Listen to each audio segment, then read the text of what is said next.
Bienvenidos a Diálogos en Confianza. Qué gusto estar con ustedes este lunes más con un tema que el día de hoy se llama ¿Por qué tenemos que seguir hablando de VIH?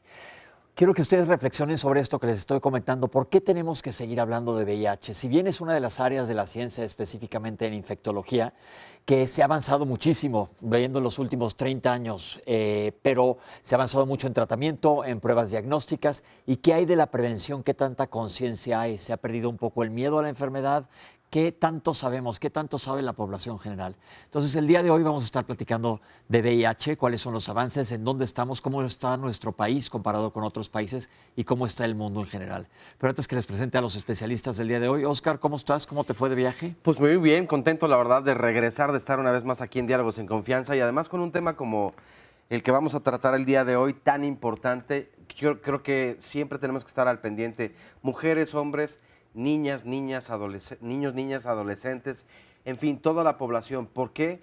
Porque si bien a bien, evidentemente cada día tenemos más información, esta depende de las ganas que nosotros tengamos de escuchar, de estar frente a esto y de los avances que se van dando, por supuesto, pero la conciencia y la sensibilidad, esa creo que le corresponde a la población y ahí es donde cada una y cada uno de nosotros le vamos a entrar. Así que todas las dudas que ustedes tengan, pues envíalas a las redes sociales, desde luego, para que un poco más adelante pues nuestras y nuestros especialistas vayan dando respuesta precisamente a todas estas inquietudes.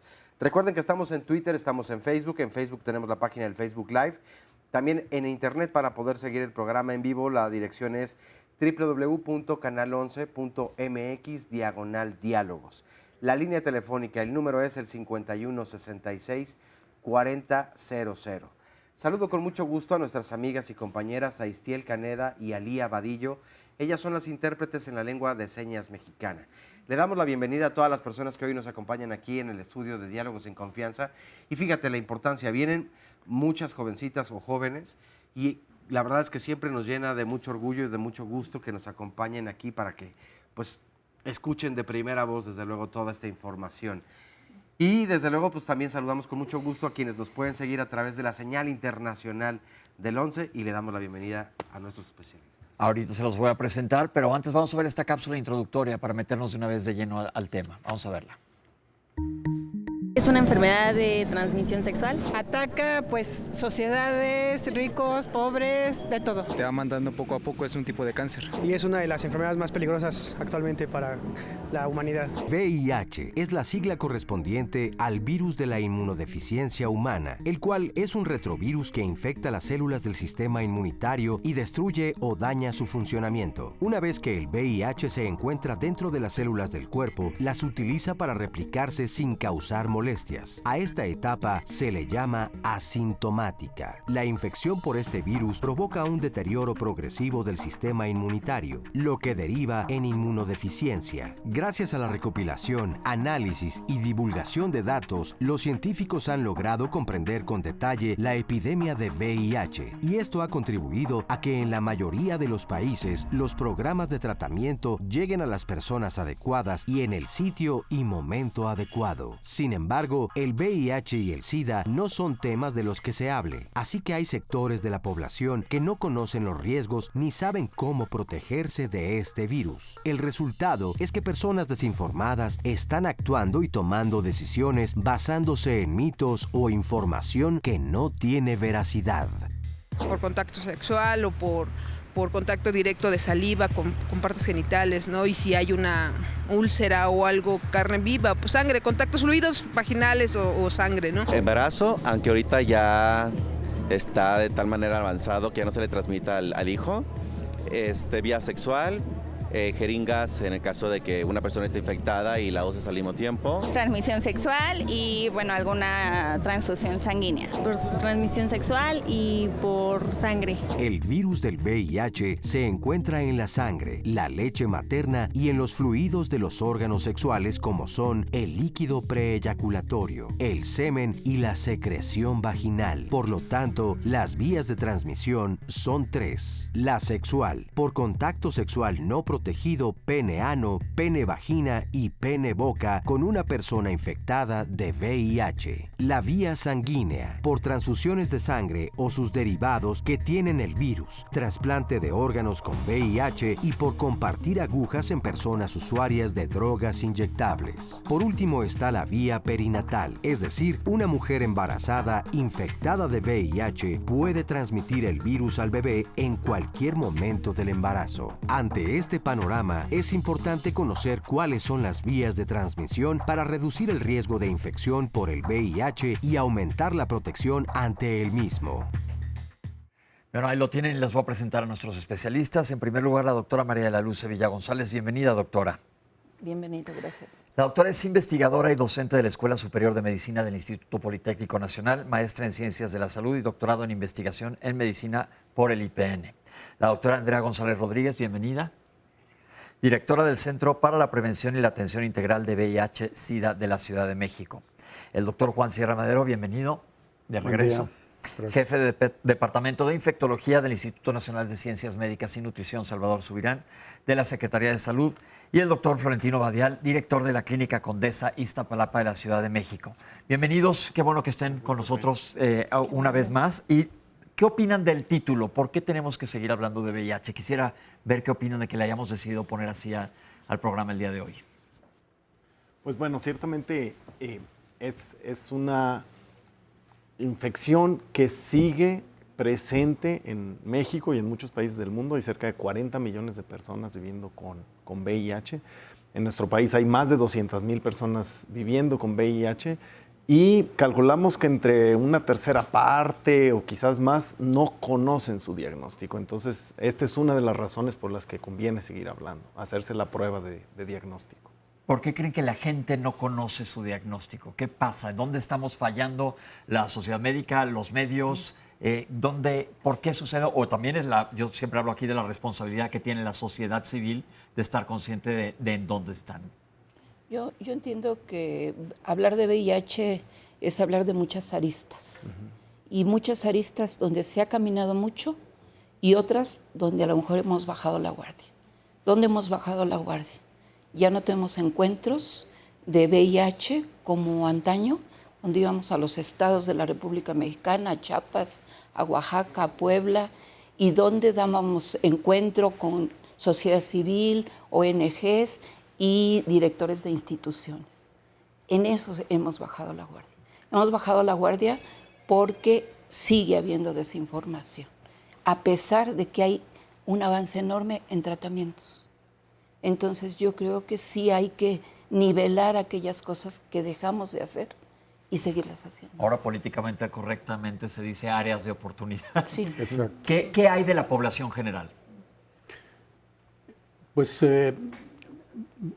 efectivamente existe mucha desinformación o a veces percepciones incorrectas acerca del tratamiento. La epidemia de VIH en México afortunadamente no está extendida en la población general, no es una epidemia generalizada, pero eso no quita que a nivel general deba existir conocimientos básicos al respecto y sobre todo quitar percepciones incorrectas sobre transmisión, sobre hacer pruebas, sobre tratamiento. Yo creo que algo importante del VIH en nuestro país y también en el mundo es el tema de sistemas de salud. El VIH ha sido siempre como un laboratorio de cómo un sistema de salud funciona en un país. Y yo creo que en México estamos viendo mucho eso ahorita. Y eso compete mucho a la sociedad, a la población general, porque tiene que ver mucho hacia dónde vamos en cuanto a los sistemas de salud en México, ¿no? ¿Cómo estamos en México en cuanto a este tema comparado con otros países del mundo?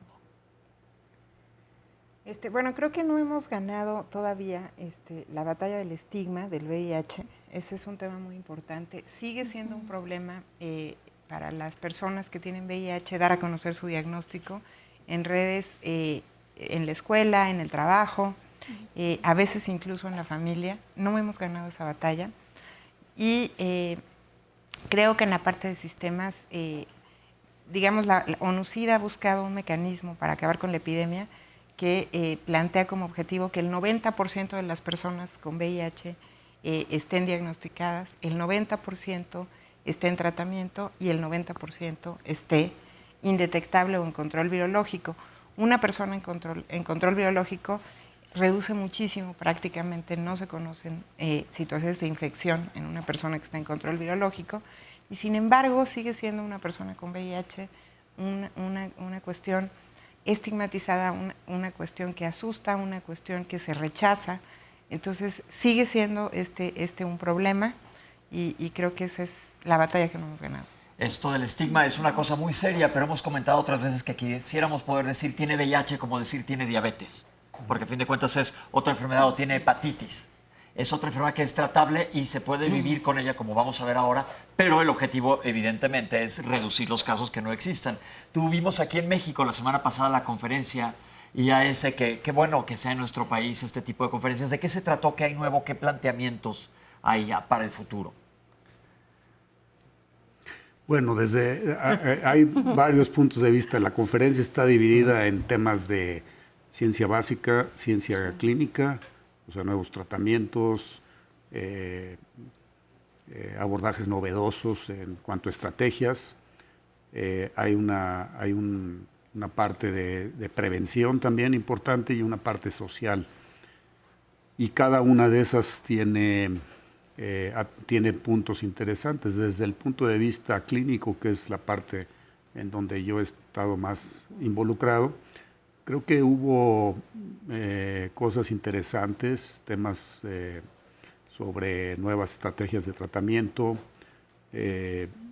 información actualizada sobre medicamentos nuevos, su seguridad en el embarazo, los medicamentos más nuevos que ahora se están implementando en México en forma más amplia. También nuevas estrategias que pueden tener un beneficio desde el punto de vista de seguridad y también desde el punto de vista económico.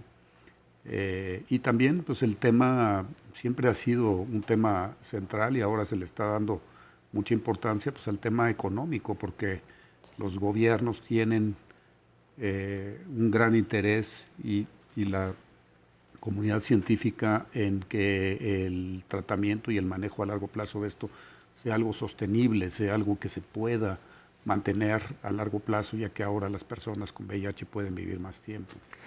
Yo creo que ¿qué pasó, Florentino? No, bueno, de otras cosas que salieron allí en la conferencia, se dieron reportes de avances en la búsqueda de la cura de VIH, que puede ser o una cura esterilizante o una cura funcional, que es la que parece más. ¿Qué es la diferencia? La diferencia es que la cura esterilizante desaparece o elimina completamente el virus del organismo. La cura funcional es aquella en la que el organismo puede controlar la infección por VIH de manera que el virus esté, digamos, latente, por llamarle de alguna manera, pero no esté causando daño. enfermedad. Que esté viviendo en ti, pero que no te esté causando ningún Exactamente, daño. exactamente. Se habló del estigma y mucha gente todavía no lo comenta por los miedos que existen. Y le preguntamos a la población general si conocían a personas que viven con VIH. Vamos a ver qué nos contestaron. No, actualmente no. Tuve un caso de un familiar que murió en el 92, de un tío, pero de ahí en fuera cercano no conozco. Bueno, conocí. Tuve a uno de mis cuñados y falleció de eso. No conozco a nadie que viva con VIH. Sí, correcto. Es un amigo. No. Sí, conozco varios amigos que sí. Sí, un ex compañero de universidad. No conozco a nadie. Sí, desafortunadamente, inclusive un amigo falleció de esa enfermedad. Sí, tengo pacientes que tienen VIH, los atiendo y trabajo con ellos la adherencia a tratamiento. Adherencia a tratamiento. ¿Qué tanto ha cambiado en los últimos años el pronóstico de los pacientes con VIH y de qué depende el éxito del tratamiento?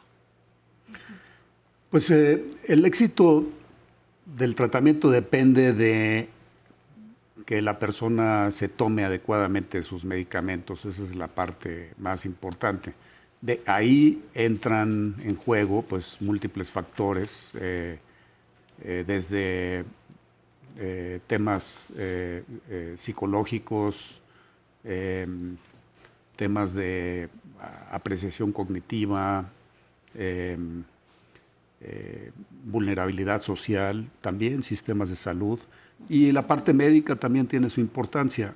Se ha avanzado mucho en tener medicamentos mucho mejores, que tienen menos efectos adversos, que son mejor tolerados, más simples de tomarse. Esa es la parte médica, pero la parte social, individual, psicológica sigue siendo fundamental, porque sí hemos visto que las poblaciones más vulnerables, condiciones de más pobreza o que tengan comorbilidades, otro tipo de padecimientos adicionales, es más difícil incorporarlos y mantenerlos en tratamiento por toda esta serie de condiciones que tienen, ¿no? Yo creo que hay dos poblaciones, aparte de la vulnerabilidad social, son finalmente cuestiones que dificultan el acceso a los servicios. Y tenemos la vulnerabilidad social y luego últimamente hemos visto en las clínicas Condesa un tema con adolescentes.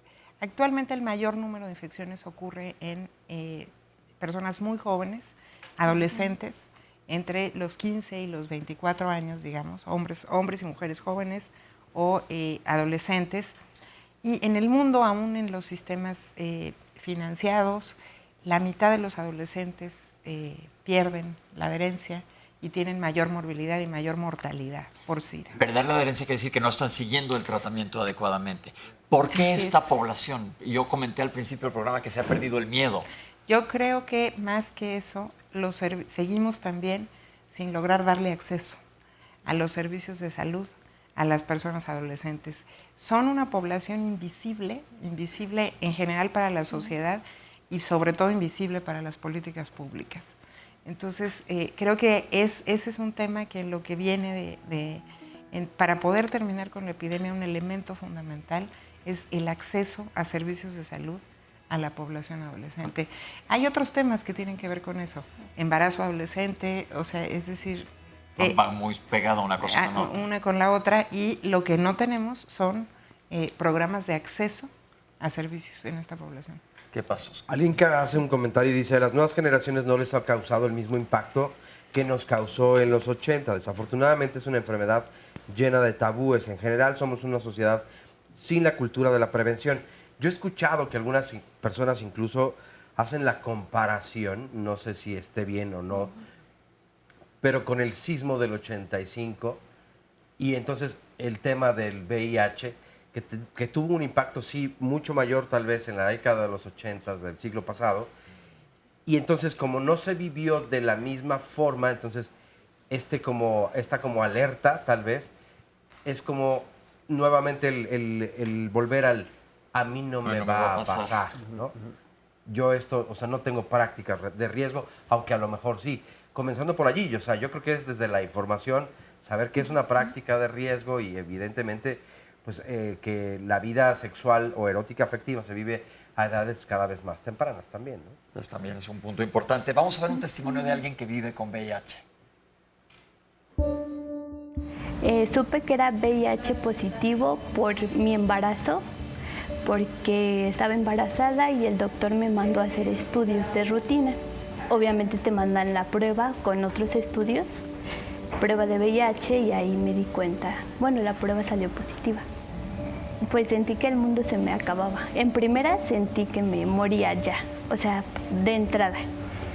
Pero no sé, me sentí muy sola, muy culpable, más porque pues llevaba a un ser humano en mí. A mí me contagió mi pareja, bueno, con la que estaba en ese momento. Me sentí como con impotencia, sentí que no tenía que estar con él, no sé, culpable, ya como que no era la misma relación, le echaba toda la culpa a él. Mi pareja me dijo que no era, o sea, que él no sabía, que él no lo tenía, que de seguramente pues alguien más me había contagiado del virus, Pero después nos hicimos una prueba, los dos, otra vez, y sí, pues sí salió que era VIH positivo también. Se sentía culpable, me decía, tú ya no, o sea, si tú ya no quieres estar conmigo, pues estás en todo tu derecho. Por lo mismo él se aisló y como que no quiso recibir ayuda. Por más de, o sea, ahorita no tengo contacto con él nada, pero yo hasta el último momento estuve con él. Y pues yo seguí mi camino, yo sí quise pues echarle ganas, salir adelante. Y él pues, o sea, nada más de su familia cercana, pues yo sabía, porque ni sus papás ni nada. Mi bebé es una luz en el túnel. Es pues no sé, la amo, la adoro y doy gracias a Dios que esté bien. Ahorita ya le hicieron pruebas, ya lleva 2 pruebas de VIH y ha salido negativa. Entonces ahorita que estamos esperando que cumpla 1 año para hacerle ya la última, que ya es la que va a definir. Yo el consejo que les daría es siempre amarse a uno misma ante todo. O sea, aquí no vas a buscar culpables, ya lo tienes y ahora ya échale ganas, ¿no? Mi sueño sería estar con mi hija feliz, nada más con ella. Muchas gracias por este testimonio, doctores. La transmisión materno-fetal, ¿en qué estamos? ¿Cómo va esto? Pues sí, en efecto, una mujer que vive con VIH puede prevenir la transmisión a su bebé prácticamente 100% si está en tratamiento. O sea, es una cosa que depende de tener la carga viral indetectable, o sea, el virus totalmente controlado. Para eso es importante ofrecer la prueba de VIH a todas las personas que tengan vida sexual activa. O sea, la recomendación es que las personas con vida sexual activa se hagan la prueba una vez al año. Y es un punto bien importante, sí, que nos escuche todo el mundo y al rato tuitear. Claro. Una vez al año todo el mundo que tenga vida sexual activa, independientemente del tipo de vida sexual que lleven, que se hagan la prueba. Sí, a algunas personas les recomendamos un poco más frecuente por más factores de riesgo, pero ese es como un estándar. Y el otro caso es que el sistema de salud tiene que ofrecer la prueba de VIH a todas las mujeres embarazadas desde su primer consulta prenatal, cosa que en México no hacemos al 100%, desgraciadamente, en los sistemas de salud. Entonces, ese es un reto y desafortunadamente, a pesar de que es prevenible, en México seguimos diagnosticando casos de transmisión perinatal año con año.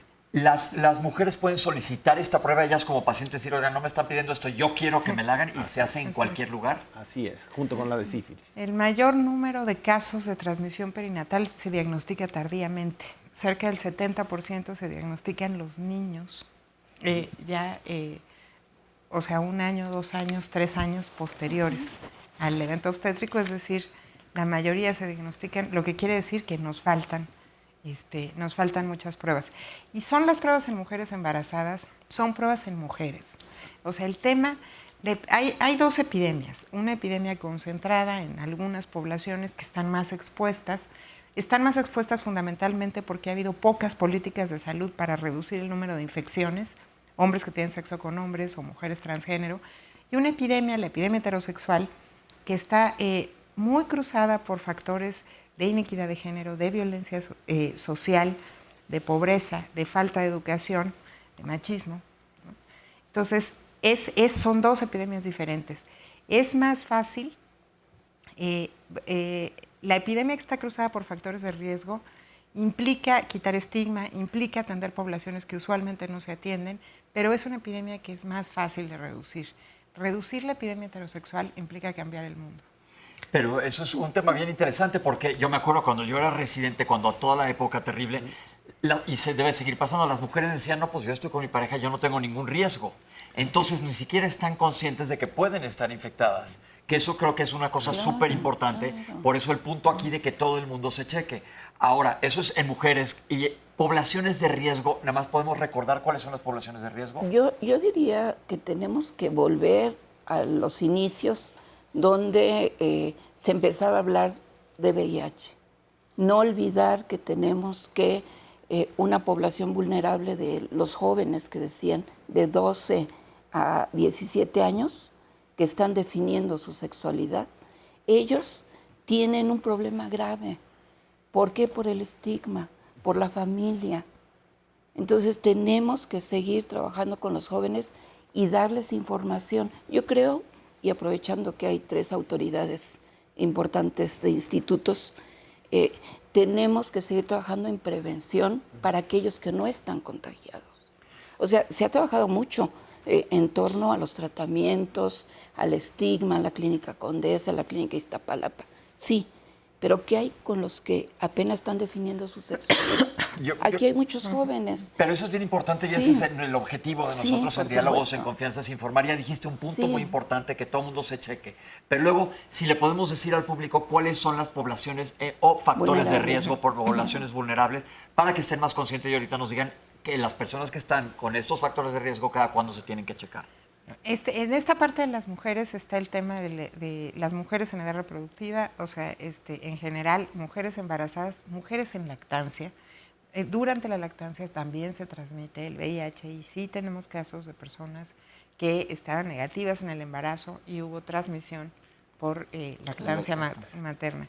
Y luego, pues, o sea, las personas que tienen relaciones de riesgo, ¿cuál es una relación de riesgo? Es una relación sin uso del condón. Esa es una relación de riesgo, básicamente. Y pues es muy importante el tema del condón, como lo decías. O sea, no ubicar el tema del riesgo respecto al tema de la fidelidad o de la confianza. O sea, ubiquémoslo como un tema de salud. El tema de la confianza y de la fidelidad van aparte.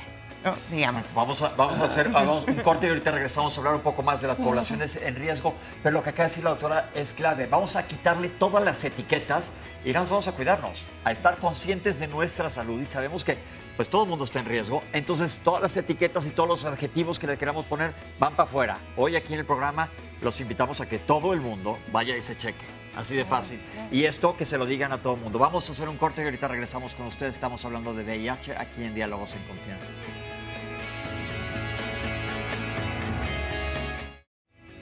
Estamos de regreso aquí en Diálogos en Confianza. Todos los lunes los temas son de salud y con mucho gusto anunciamos el proyecto Tlalpan 2020. ¿De qué se trata este proyecto del Instituto Nacional de Cardiología? Bueno, pues tiene como objetivo evaluar y ver qué factores influyen en la aparición de la presión arterial en la Ciudad de México. Y para ello se requiere de hombres y mujeres que quieran participar en dicho estudio. Hay ciertos requisitos que deben de cumplir, así que para todas las personas interesadas tienen que comunicarse al siguiente teléfono 5573 2911 a las extensiones 24300, 24302 y 24303 para que se unan a este proyecto Tlalpan 2020 del Instituto Nacional de Cardiología. Vamos a continuación a ver el siguiente sondeo. La pregunta es, ¿en dónde obtuviste la información sobre el VIH y SIDA? Estas son las respuestas. Hoy lo obtienes desde la página de internet, lo obtienes en muchos medios, pero pues bueno, lo importante no es obtenerlo, sino conocer y prevenirse, ¿no? Sobre todo. En la escuela llevamos varias pláticas como medidas de prevención para contrarrestar, bueno, lo que es el SIDA o el VIH. En centros donde me he hecho yo la prueba rápida o en internet, en artículos que veo en revistas y también pláticas con amigos. En la escuela usualmente te la dan la información cuando vas en la secundaria y de ahí la he tenido, además de que pues por programas de internet o en ciertas redes sociales, de ese modo. Soy maestro, entonces soy psicólogo y he atendido a pacientes a los cuales tengo que ayudarles sobre diferentes temas, entonces me tuve que documentar acerca de él. Ahorita les diremos dónde más, aparte de que aquí en Diálogos hay información para toda la gente que quiera saber. Doctora, le interrumpí. Estamos hablando de las prácticas de alto riesgo o prácticas, ¿cómo le dicen? Prácticas de riesgo. Prácticas de riesgo. Bueno, una práctica de riesgo, insisto, es una relación sexual sin uso de condón. Hay otras, efectivamente el uso de jeringas en personas que usan drogas o que se inyectan otras sustancias. También hemos visto crecer un tema de uso de jeringas para ponerse esteroides, es decir, el tema no tiene que ver con las jeringas contaminadas. Y estas son, pues, digamos, de las que... Entonces, si usas jeringas, también, obviamente, si estás sobre todo compartiendo jeringas, tienes que estar consciente que estás en riesgo y te tienes que checar. Hablamos que es bien importante que tengamos información adecuada. ¿A dónde, ya dije que aquí en el programa, pero a dónde la gente puede buscar información fidedigna? ¿A dónde se pueden acercar? Porque comentábamos en el corte, inclusive hay gente con cierto grado de educación que dice, no sé dónde buscar, ¿dónde encuentro? ¿En dónde? Clínica Condesa, garantizado. Clínica Iztapalapa, garantizado. Inclusive las pruebas son gratuitas, no hay necesidad ni de abrir la identidad, ni de mucho menos, ¿no?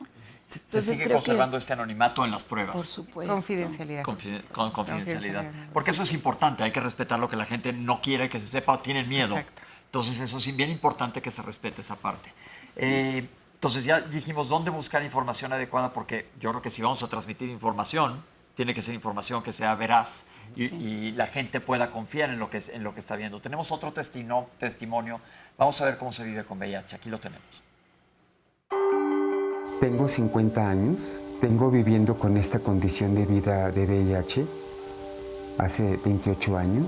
Fui diagnosticado en 1992. Por curiosidad fui con un par de amigos a lo que se llamaba Conacida en aquel entonces, en la colonia Roma, y no por nuestras prácticas sexuales, sino por curiosidad, por toda la malinformación que había a principios de los 90s. Y resulta ser que los 3 amigos resultamos ser positivos. Pues sí, es un resultado pues devastador, porque había mucha confusión acerca de todo lo que venía o podría venir, y por la condición de vida por la que vivíamos. Y ya sabíamos que muchos amigos habían fallecido pues por esta enfermedad. Yo tardé muchos años en decirle a mis papás mi condición de vida, por miedo al rechazo, por miedo a que no me aceptaran, pero fue el miedo fundamentalmente el que me motivó a callar. Pero ahora me doy cuenta que quien te quiere, te acepta. En alguna plática muy sentimental, muy cercana con mi familia, con mis papás, le comento la condición de vida con la que estoy viviendo. Y pues sí, obviamente me dijo por qué no había tenido la confianza de poderle decir antes y por qué había yo sufrido en silencio durante tantos años pues esta condición o esta situación de vida, ¿verdad? Aproximadamente entre 1997 me sentía mal y yo no sabía por qué, porque no era lo acostumbrado o lo normal de tomar los medicamentos o del tratamiento, sino era algo más allá. Acudo al doctor y me mandan a hacer biopsia, me mandan a hacer una serie de estudios y resulta que me dan el diagnóstico de cáncer, un linfoma en etapa 4, grado alto de malignidad. Tenía yo en ese momento 27 años y tenía 2 enfermedades clínicamente mortales, estando en una situación de VIH y estando con un cáncer en metástasis al grado 4. Logré salir y sacar el cáncer a flote y seguir adelante con mi condición permanente de vida. Creo que una enfermedad con la que vas a convivir todos los años de tu vida, tienes que aprender a aceptarla, a amigarte con esa enfermedad. Tienes que aprender a consentirte y a consentir esa enfermedad, porque no puedes negarte ni rehusarte a vivir en una condición de vida con la cual vas a estar muchos años de tu vida hasta que se logre dar un resultado. Ahora, a cada 6 meses me hago mis resultados. Estoy perfectamente estable, muy controlado. Tengo 15 años indetectable. Ahora me dedico a pintar, me gusta el arte. Me dedico a hacer cosas, a ayudar personas desde el punto de desarrollo humano, desde el punto de mi testimonio, de mi experiencia de vida. Y eso le da sentido a mi existir. Yo no tengo sueños a futuro porque vivo mi día a día como se va presentando. Pero sí he aprendido a forjarme un presente. Porque si te forjas un presente bueno, vas a tener un futuro bueno. Ahí lo tienen, otro testimonio de alguien que estuvo muy mal y afortunadamente está muy bien. Muchas gracias por compartir con nosotros. Doctores, yo creo que es importante regresar a lo básico. ¿Podrían explicarle al público general cuál es la diferencia entre tener VIH y tener SIDA? Sí, claro. Bueno, el VIH como tal es el virus y una persona puede tener VIH y no tener síntomas. Si la persona no se hace la prueba y no está en tratamiento, aunque no tenga síntomas, puede transmitir el virus a otras personas. Y si no toma el tratamiento, entonces va a llegar una etapa donde sus defensas, su sistema inmunológico va a estar tan deteriorado que empieza a presentar enfermedades que se llaman oportunistas. Y esto propiamente, cuando empiezan las enfermedades oportunistas, es la etapa de SIDA. Pero entre que una persona adquiere la infección y empieza a desarrollar estas enfermedades oportunistas o fase de SIDA, pueden pasar 5, 10 años o a veces más.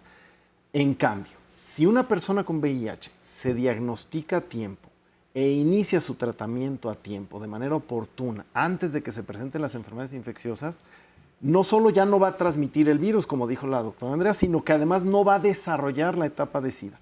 Una persona que vive con VIH y está en tratamiento y lo empieza oportunamente, tiene una esperanza, una expectativa de vida prácticamente igual que la de la población general. Creo que esto es bien importante y voy a poner el ejemplo que puse anteriormente comparando con la diabetes. Si tú eres diabético y no tienes daño por diabetes, es decir, no te ha afectado la retina, no te ha afectado los riñones, no te han afectado los pies, y sigues un buen control de esa diabetes, es muy factible que nunca llegues a tener estas complicaciones. Lo mismo sucede aquí. Una cosa es tener el virus y otro es que presentes el SIDA, que son las complicaciones asociadas al virus, como acaba de explicar el doctor. Ahora hay una cosa muy importante. Todo este tiempo que la persona puede que no se dé cuenta es por eso. Es donde la ciencia tiene que ponerse la pila para detectar a todas estas personas, que ya hablamos de los factores de riesgo, porque puede pasar muchísimo tiempo y no darse cuenta. Ahora, es muy importante que nos expliquen, ¿existe algún síntoma o puede que pase totalmente desapercibido? Porque hay gente que sí se checa o dice, me sentí mal. Ahorita vimos en el testimonio que hasta que no aparecieron infecciones, y bueno, y ahorita vamos a hablar de la diferencia con el cáncer, cuando hablamos de oportunismo, que es bien importante hacer la diferencia. ¿Puede haber algún síntoma inicial o pueden pensar que es una gripa pasajera? ¿Qué hay? Pues el cuadro de infección inicial, que le llamamos infección aguda o síndrome retroviral agudo, sí puede tener síntomas en algunas personas, aproximadamente un 50%, algunas series dicen que es un poco más que eso. Puede presentarse como un cuadro gripal, un poco de fiebre, puede haber una erupción cutánea, puede haber alteraciones neurológicas, un poquito de inflamación del hígado. Son síntomas muy diversos, pero generalmente es un cuadro que desaparece espontáneamente. Y a veces sí pasa eso, a veces las personas en retrospectiva recuerdan, dicen, bueno, sí, me acuerdo que hace 2 años sí tuve un episodio de calentura y estuve una semana enfermo y a lo mejor me dijeron que tenía gripa o salmonela, en fin, diversos diagnósticos y no se hicieron la prueba en ese entonces. Y después puede pasar un tiempo más o menos largo, muy variable también, en donde no exista ningún síntoma, la persona esté totalmente asintomática y no esté consciente de que el virus ya está en su cuerpo, que el virus lo puede transmitir. Y realmente el riesgo es ese, el reto es detectar lo más temprano posible a una persona que adquirió la infección por VIH para que, primero, esa persona se beneficie lo más temprano posible del tratamiento y, segundo, el tratamiento mismo impida que haya transmisión. Sin embargo, a no otras deberíamos personas. de esperar a tener ningún dato clínico porque Es no correcto. es tan... Por eso, tan entonces, la seguro, tocada ¿no? es que se cheque todo el mundo cuando estén asintomáticos. Y tuve una práctica de riesgo, necesito hacerme la prueba necesariamente. Tener una actitud responsable frente a las acciones que tenemos. Ahora, hablaste ahorita de que se presentan enfermedades infecciosas oportunistas, pero ¿qué hay con el cáncer? Porque inclusive cuando a alguien le preguntaron qué era VIH, decía es un tipo de cáncer. Que el tener el virus te hace susceptible a algunos cánceres. Sí, ciertamente cuando el sistema inmunológico, que también nos protege no solo de infecciones, sino de células malignas, etcétera, cuando el sistema inmunológico está muy deteriorado, las defensas, puede venir algún tipo de cáncer, que justo los más típicos en la etapa de SIDA son, por ejemplo, linfoma o cáncer cervicuterino o sarcoma de Kaposi. Y también lo que es muy curioso es que las personas que viven con VIH están en tratamiento y están controlados. En países, por ejemplo, en Suiza, han reportado que una persona que vive con VIH y tiene sus chequeos periódicos y hace detección oportuna de otros tipos de cáncer, por ejemplo, cáncer de colon o cáncer de mama, etcétera, los detectan más rápido y se tratan y se resuelven, digamos, mejor a veces que en poblaciones que aunque no tengan VIH, pero que no se están checando de otros cánceres. Volvemos a lo mismo, la importancia de checarse. Y yo quiero hablar de una coinfección que estamos viendo incrementarse en las poblaciones que atendemos, que es sífilis. O sea, la coinfección de VIH y sífilis es un tema mundial, está incrementándose muchísimo y la sífilis, por ejemplo, también es teratogénica, también tiene un problema en mujeres embarazadas. Entonces, la prueba de VIH es la prueba de sífilis. O sea, creo que es muy, muy importante. Es una infección curable. En personas con VIH es un poco más complicada porque hay mucho mayor riesgo de sífilis neurológica, que son cosas que ya no veíamos y ahora estamos viendo con mucha frecuencia, sífilis neurológica, sífilis ocular, y en personas negativas a VIH, o sea, puede no haber habido infección de VIH, pero sí infección de sífilis. Entonces, ¿podemos recomendar a la gente que si se va a checar, que se cheque para sífilis también? Así es. ¿Cómo piden la prueba? De hecho, en las Condesas, que son los dos sitios de mayor diagnóstico, y hay una red en la ciudad con organizaciones civiles que realizan diagnóstico de manera precisa, que están respaldadas por las clínicas Condesas. Está México Vivo, está Inspira, y hay AHF, que tienen una muy buena capacidad de diagnóstico, y todos ofrecemos la prueba gratuita de VIH y sífilis. Perfecto. Oscar, ¿cómo vamos de llamadas? Pues ya hay varias llamadas y preguntas. Nos dice, por ejemplo, César: soy portador del VIH desde que tenía 9 años y la carga de virus es indetectable. En el 2016 me fui a Estados Unidos y me dejé de recibir medicamento. Actualmente estoy en México y la pregunta es, ¿dónde me puedo dirigir para recibir el tratamiento? Solo tengo seguro popular. Un anónimo nos comparte: estaba inyectando a unos muchachos en un centro de rehabilitación y por error de una persona que me ayudaba, me clavé una jeringa en el dedo. Me dio miedo haber contraído el VIH. Me hice el estudio hace un año y salió negativo. Lo repetí hace un mes y tuve la desgracia de salir positivo. Tengo 60 años. ¿Cuánto tiempo me queda de vida con un tratamiento? ¿Puedo llevar una vida digna? Álvaro Solís nos dice: a mí me gustaría saber si cuando uno hace una donación de sangre, también ahí podría reflejar los resultados de VIH, o ya se constata esto bien solamente en la prueba específica del VIH. Las personas que tienen VIH, si se llegan a enfermar de alguna infección, tardarían más en recuperarse. Felicitaciones por el programa. Sí. Lucila Sánchez Marín nos dice: algunas religiones prohíben el uso del preservativo. ¿Qué se hace entonces en estos casos? Pablo Moreno: ¿cuáles son los síntomas del VIH y del SIDA? Un anónimo también nos dice: el SIDA es el mal de todos los tiempos y nos está acabando.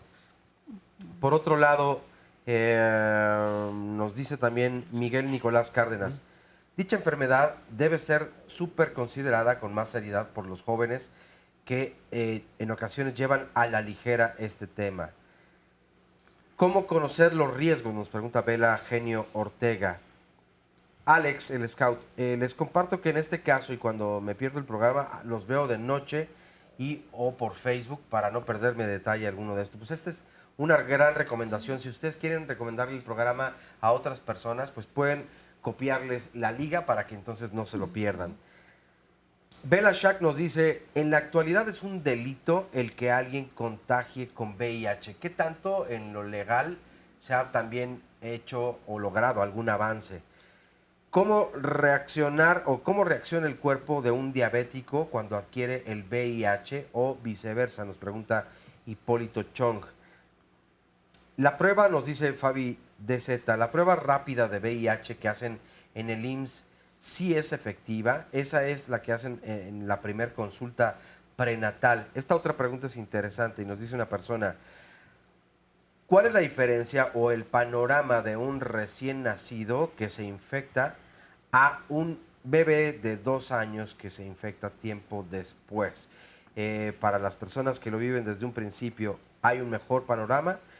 En el sistema de salud de México, nos dice Oleg Russo, hacen campañas de prevención no solo de VIH, sino de otros temas como la diabetes, hipertensión, etcétera. Pero cuando llega uno a la consulta con médico familiar, en ocasiones ni los signos toman, leen el expediente sin ver al paciente y se basan en los medicamentos que les han indicado con anterioridad, pero no dan el seguimiento que correspondería a la prevención.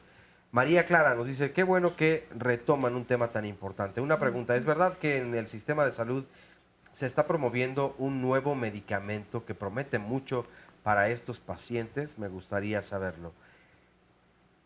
¿Qué riesgo hay en rastrillos que utilizo con una persona con VIH? Nos dice Rubí, las farmacéuticas son las que en realidad ganan muchos millones de dólares de todo esto. Y lo peor es que los retrovirales no ayudan en nada y son muy tóxicos, nos dice Francisco Navarrete. Creo que aquí tendríamos que hacer una pausa porque forma parte de los tabúes que decían, pero este es, creo que, uno de los más riesgosos, ¿no? Sí, desgraciadamente ha sido un, digamos, como una idea recurrente hace muchos años, este tema de que los antirretrovirales son tóxicos y que nada más es algo para que las farmacéuticas ganen. O sea, hay evidencia clara de que las personas, millones de personas en el mundo viven gracias a tomar medicamentos antirretrovirales.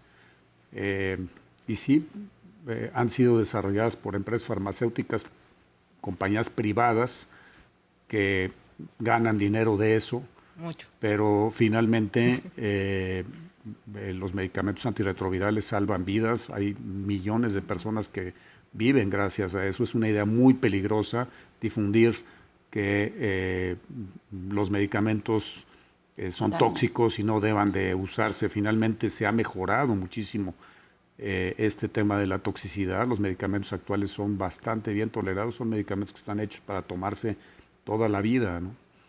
Yo creo que eso es bien importante. Qué bueno que lo aclaran, porque esas ideas que son peligrosas, sí son medicamentos, pueden tener efectos colaterales, ya dijo el doctor, y ahorita más adelante hablaremos de tratamiento. Son la minoría de los efectos colaterales, pero vuelvo a traspolarlo a otra enfermedad. Me acuerdo una vez que platicamos de cáncer que dice, sí, pero la quimioterapia me puede hacer que se me caiga el pelo y que me sienta yo muy mal. Entonces, si no la tomas, ¿qué puede pasar? Que el cáncer te mate, así de fácil y de sencillo. Entonces, es un tratamiento para salvar tu vida. Entonces, yo creo que eso queda perfectamente claro. Tenemos una cápsula porque nos preguntan de la prueba rápida. Vamos a verla. Bueno, la prueba rápida para detección de anticuerpos contra el VIH es una prueba que funciona tomando una muestra sanguínea en gota de sangre del dedo. Se tiene que utilizar material nuevo, completamente desechable, para tener la garantía y la seguridad del usuario que estamos utilizando ese material. Y es una prueba que consiste precisamente en la captura dentro de una banda donde se van a unir los anticuerpos para poder saber si la persona tiene en este momento la infección por VIH. Es una prueba muy sencilla, es una prueba eficiente, una prueba segura, tiene ya más de 10 años de estarse utilizando las pruebas rápidas a nivel mundial.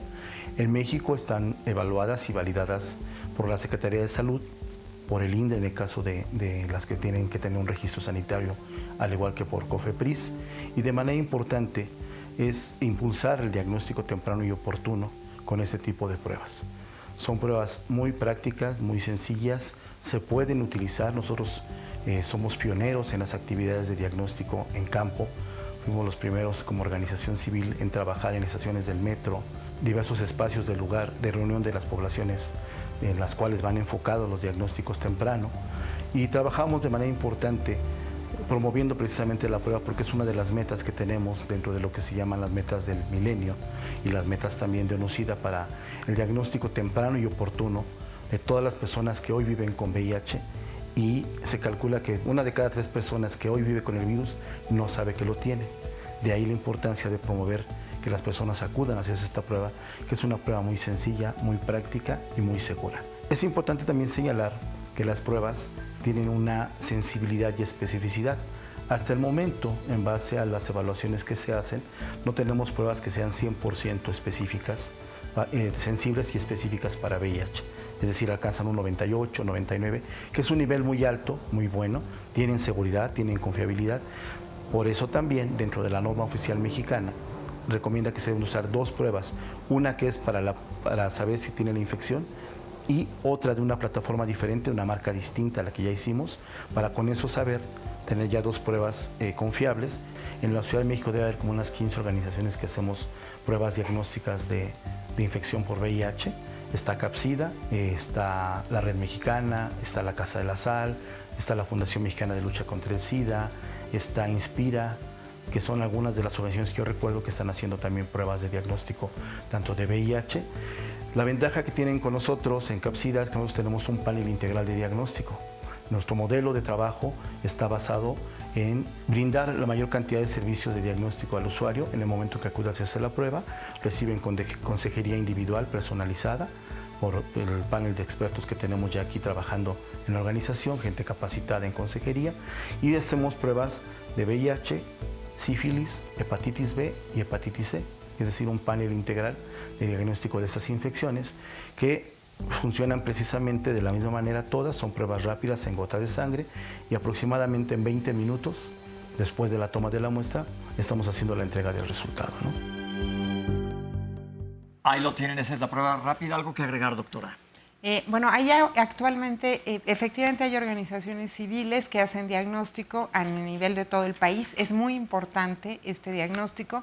Son fundamentalmente eficaces para la parte de la epidemia que es comunitaria. O sea, no para la parte de epidemia general, pero sí para la comunitaria han sido fundamentales. Hay casi 30 centros de diagnóstico sociales en el país y es muy importante saber que lo más importante de todo es que si alguien sale positivo, tiene que poder ser vinculado a un servicio y aprovecho para responder, si tienes 60 años y un diagnóstico de VIH, hay que tomar tratamiento y pues te queda toda la vida que puedas vivir y mientras más plena mejor. Una persona que regresa de Estados Unidos, tenemos en las 2 clínicas Condesa un programa que se llama Clínica Santuario para personas migrantes y personas repatriadas. Entonces te esperamos lo más pronto posible en la Clínica Condesa de la Condesa o en la Clínica Condesa de Iztapalapa. Pero lo clave aquí es que no dejen el tratamiento. Se habló al principio de la importancia de estar bien adheridos al tratamiento porque es lo que te va a salvar la vida prácticamente. Porque, ¿qué tanto sigue siendo un problema la adherencia a tratamiento? Sigue siendo fundamental. Todavía tenemos personas que abandonan el tratamiento o lo toman en forma incompleta, pues a veces por temas propios de salud, a veces por temas sociales, vulnerabilidad social, temas también psicológicos, psiquiátricos, depresión, etc. Hay muchos aspectos dentro de este complejo tema que es la adherencia terapéutica, que aplica para todas las enfermedades, pero para el VIH es una cosa fundamental, porque una mala adherencia al tratamiento no nada más te afecta en el momento la respuesta al tratamiento, sino que te quita opciones a futuro, porque el virus puede irse haciendo resistente y disminuir las oportunidades con los medicamentos más simples que se usan de inicio de tratamiento. Y entonces una persona que ha desarrollado resistencia necesita tomar tratamientos más complejos, sí los hay acceso a ellos, pero se vuelve más complicado. Entonces sí, por eso enfatizamos muchísimo que una persona que empieza el tratamiento lo haga con una disciplina y una adherencia suficiente. Afortunadamente hay acceso, hay abasto y no debería de ser ese el problema. Pues hay que trabajar en lo otro, ¿no? Bueno, ahí está, un punto más importante. Si estás con tratamiento, no lo dejes, porque luego hay gente, como dice el doctor, me voy de viaje y se me olvidó, no pasa nada, regreso y lo vuelvo a tomar. Sí, pero puede desarrollar resistencia y por lo mismo puede ser necesario que vayas a requerir otros tratamientos. Aquí lo que se busca es que sea más sencillo y existe la idea de que tienen que ser muchos tratamientos, vamos a regresar a hablar de ellos. Se ha simplificado esto muchísimo, pero vamos a hacer un corte. Estamos hablando de VIH aquí en Diálogos en Confianza. Ya regresamos. Estamos de vuelta aquí en Diálogos en Confianza. Todos los martes los temas son de temas familiares y mañana hablaremos uno de vital importancia. La orientación sexual de mi hijo no es una etapa. ¿Qué hacen mamás y papás cuando se enteran que sus hijos o sus hijas viven con una orientación sexual distinta a la heterosexual? Bueno, primero pues hay tal vez miedo, negación ante el tema, porque preferirían muchas personas, incluso en esta etapa, decir mis hijos o mis hijas son heterosexuales. Piensan o critican algunos de ellos pensando que se trata solamente de una moda, de una etapa, como si algo pudiera entrar dentro de los gustos. La verdad es que creo que falta mucha información y este miedo podría terminar precisamente si se tiene información de primera mano. Para eso programas como el que vamos a presentar mañana ayudan muchísimo para entre todas y entre todos escuchar cómo se eliminan estos tabúes y acabar precisamente con la mala calidad emocional también de una persona que está en pleno desarrollo y más tratándose de nuestras hijas y de nuestros hijos. ¿Qué hacer entonces si escuchas que tu hija o tu hijo ya se mencionó tal vez como lesbiana, gay, bisexual, en fin, con otra identidad sexual, con otra orientación sexual? Bueno, pues escúchalo mañana de la voz de nuestras y nuestros especialistas aquí en punto de las 9:30 de la mañana. Vamos a ver a continuación el siguiente sondeo.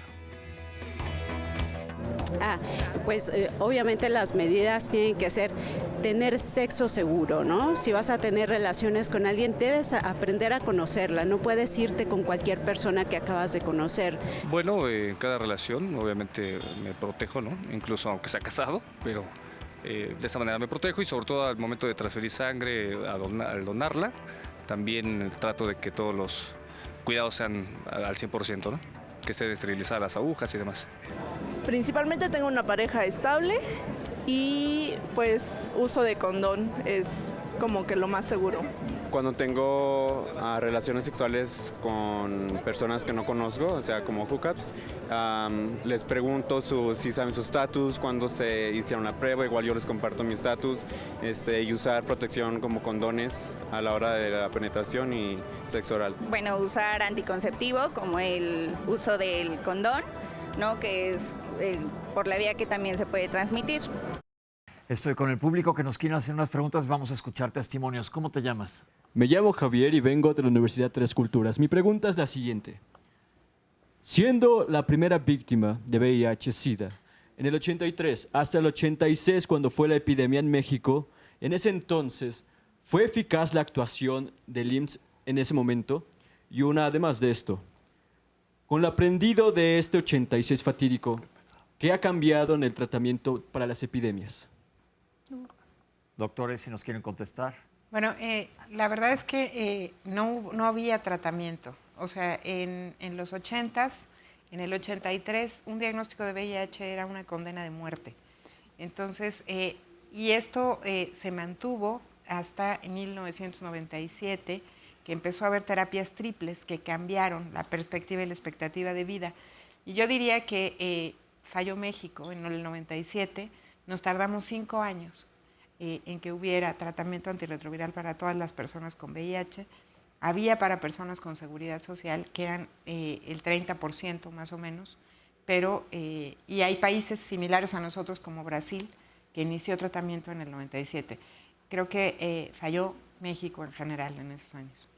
Gracias. ¿Tenemos otra pregunta? Hola. Ok, mi nombre es Jenny, vengo de la Universidad de CECIJUC y mi pregunta es, ha salido un nuevo fármaco que se llama Atripla.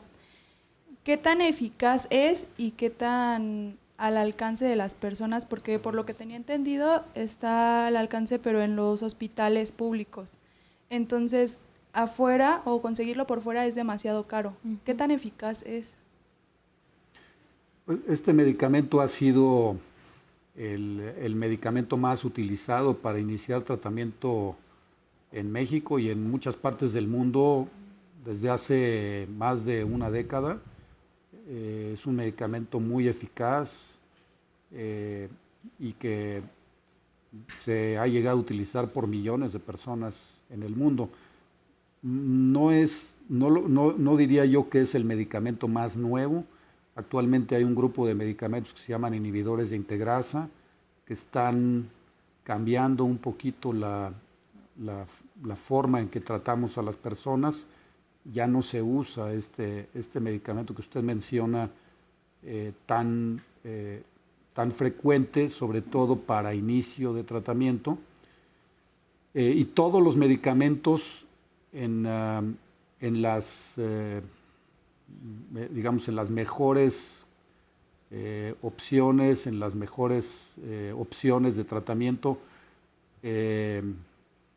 están disponibles en el sistema de salud mexicano, ya sea a través de Seguro Social o ISSSTE, o a través de instituciones públicas como las Clínicas Condesas y algunos otros hospitales que dan los medicamentos a través del Seguro Popular.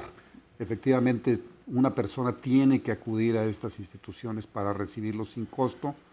No están disponibles sin costo en atención privada, pero la atención abierta es muy accesible. Muchas gracias. Tenemos ahora un testimonio. Hola, ¿cómo te llamas? Hola, Alain Pinzón. Mucho gusto. ¿Qué nos quieres decir?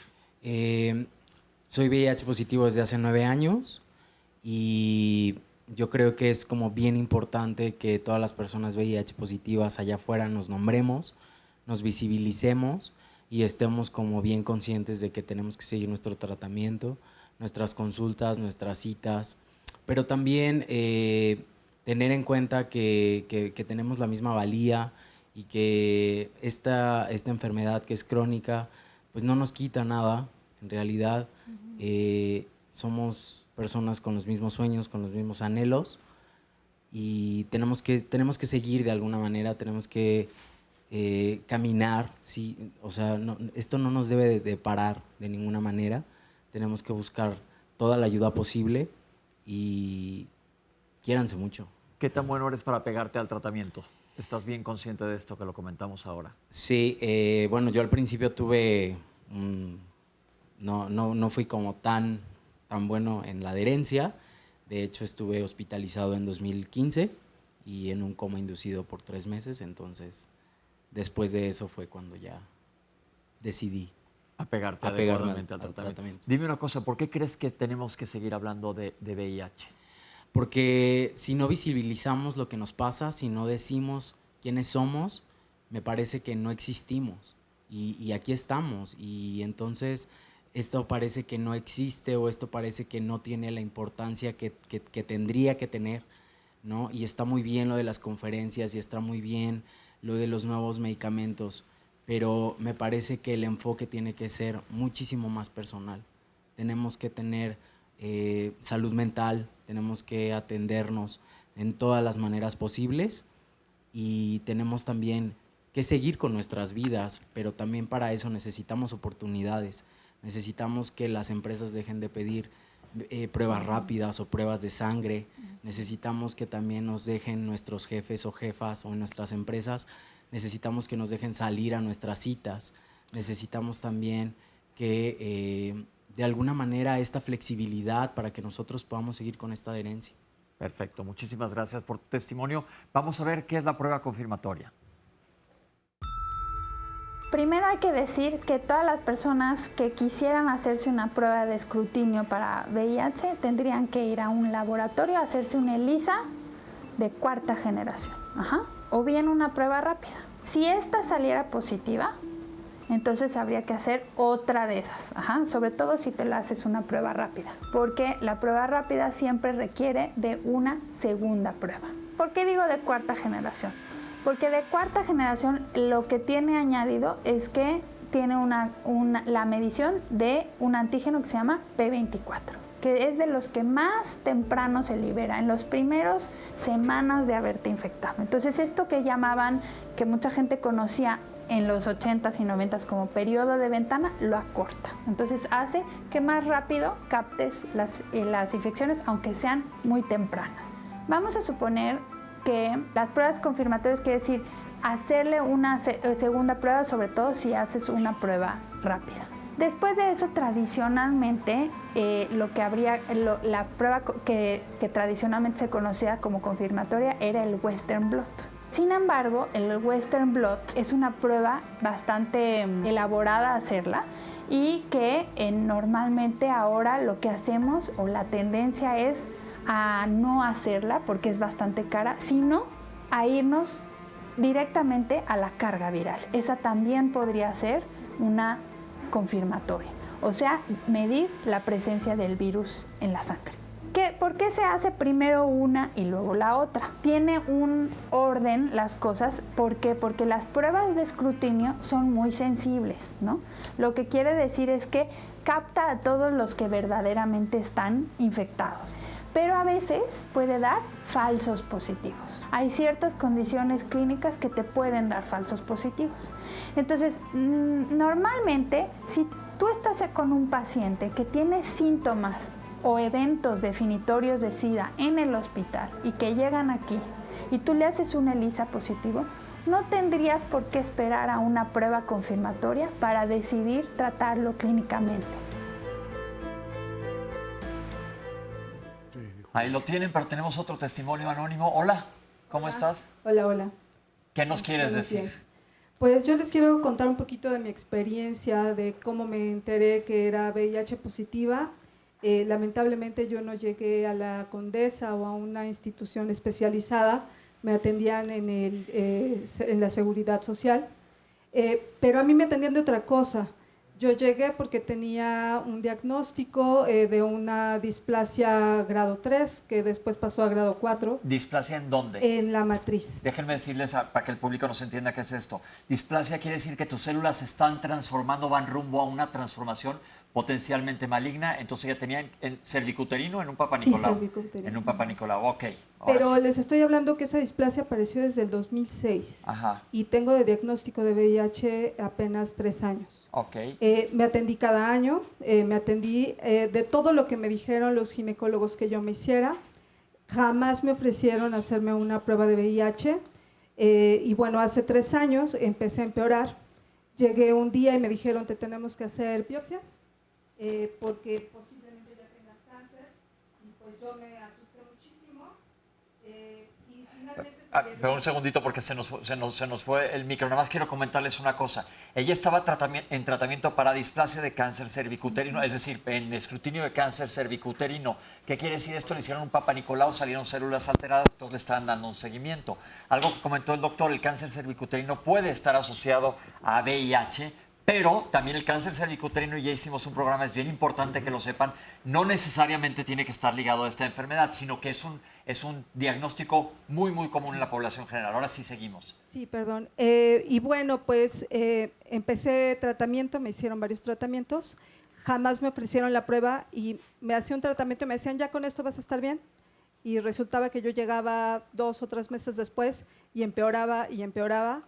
Y pues yo fui la que solicité la prueba rápida de VIH, no me la querían hacer. El día que me la hicieron, pues porque yo me molesté muchísimo porque no me la querían hacer, la hicieron y después no supieron qué hacer.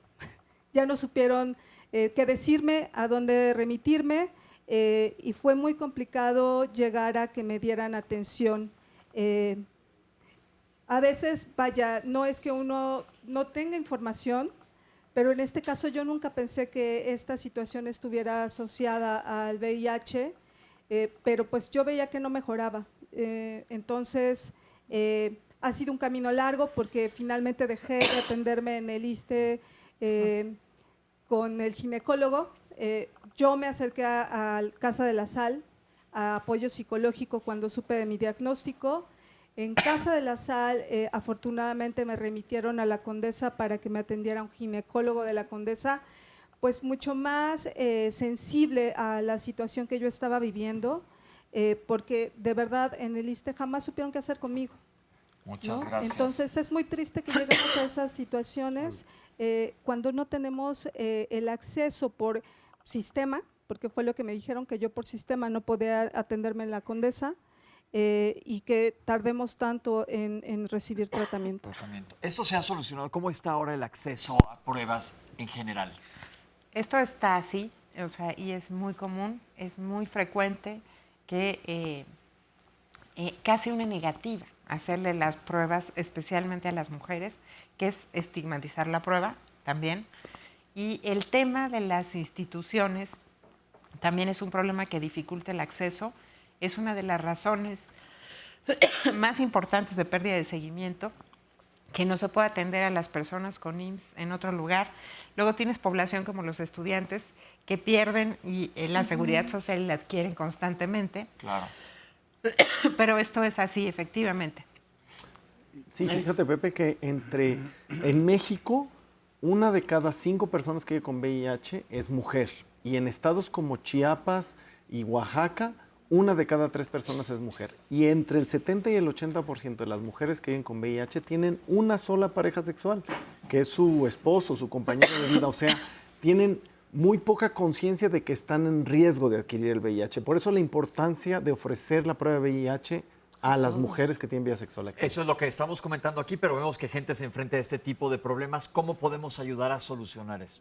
Digo, cuando tú preguntaste al principio por qué existe, por qué hay personas que tienen VIH y no saben su diagnóstico, esto es un ejemplo clarísimo. Perfecto. Esto contesta muy bien eso, porque está muy estigmatizada la prueba.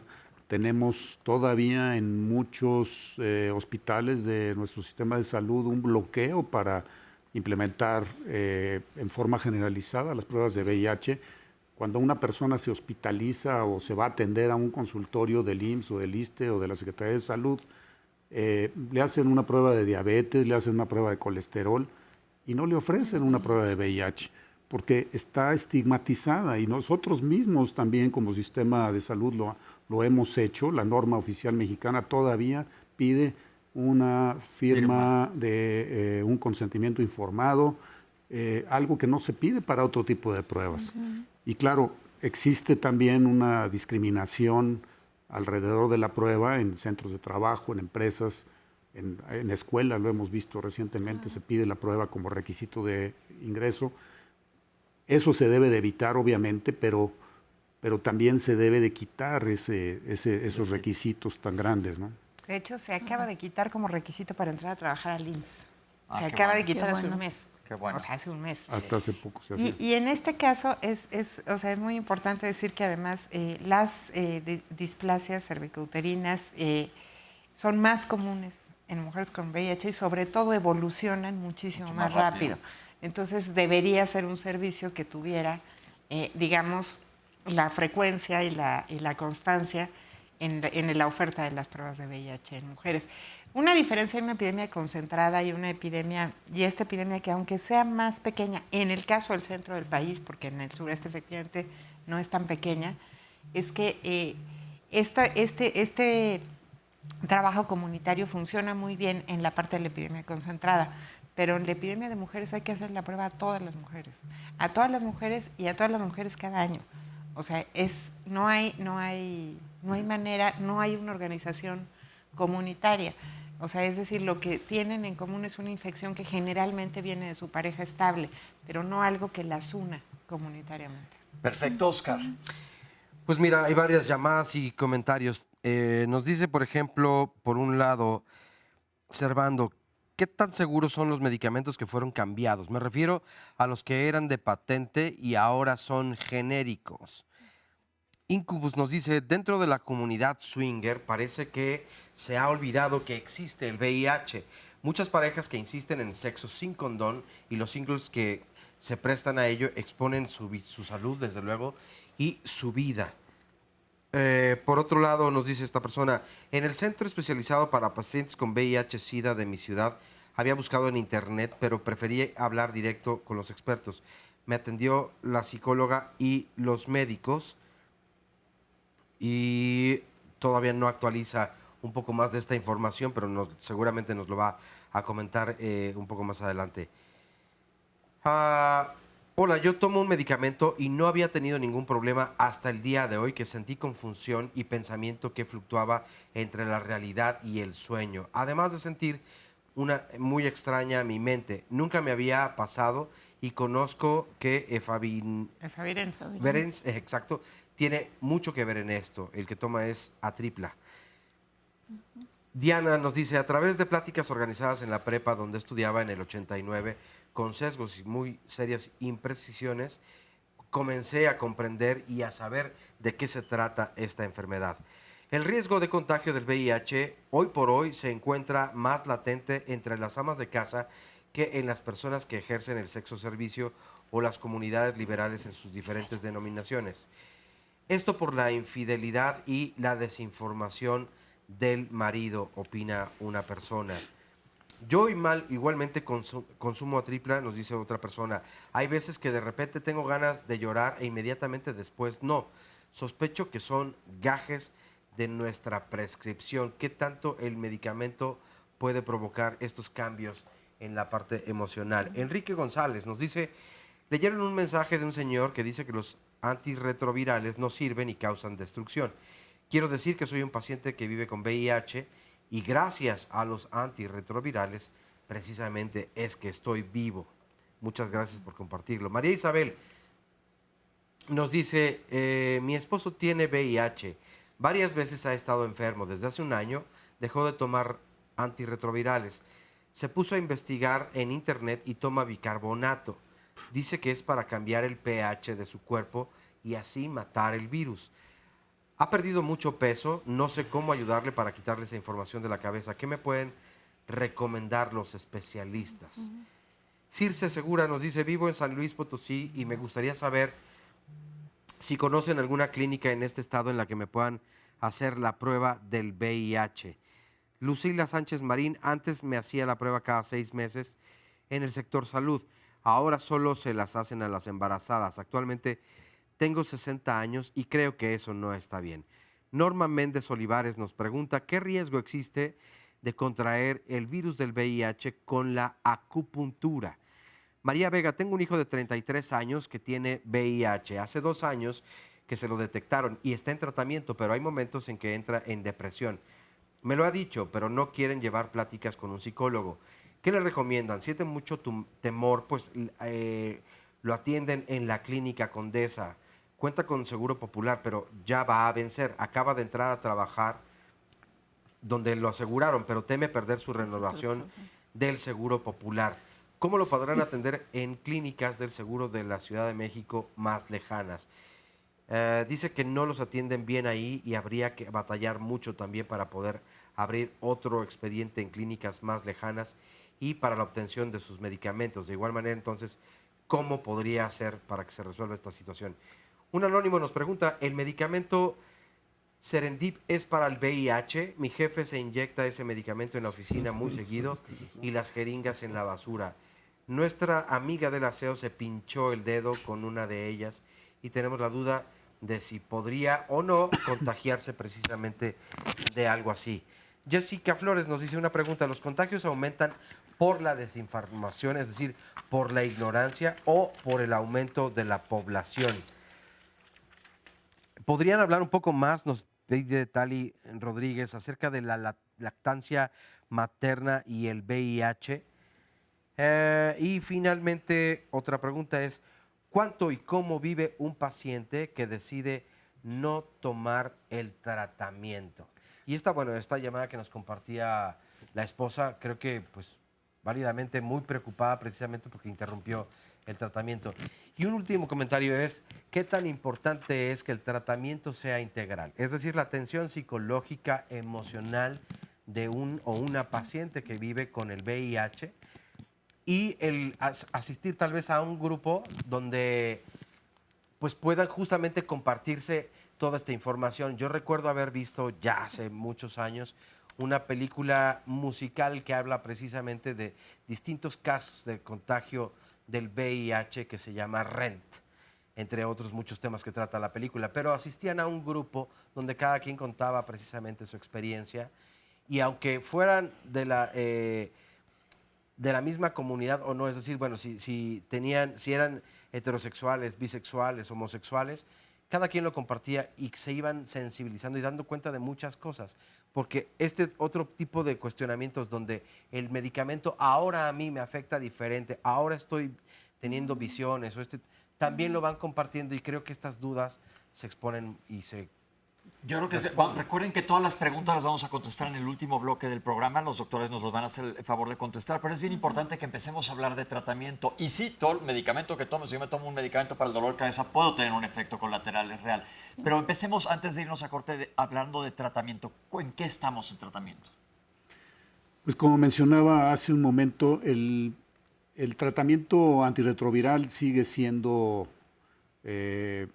una combinación de 3 fármacos. Ahora hay ciertos estudios que están buscando tratamientos solamente de 2 fármacos, pero en general lo establecido son 3 fármacos que se puedan administrar en la forma más simple posible, una vez al día, todos los componentes del tratamiento en una sola tableta, y cada vez estamos tratando de buscar opciones de tratamiento que tengan lo menos posible de efectos adversos, como este tipo de nuevos medicamentos que se llaman inhibidores de integrasa.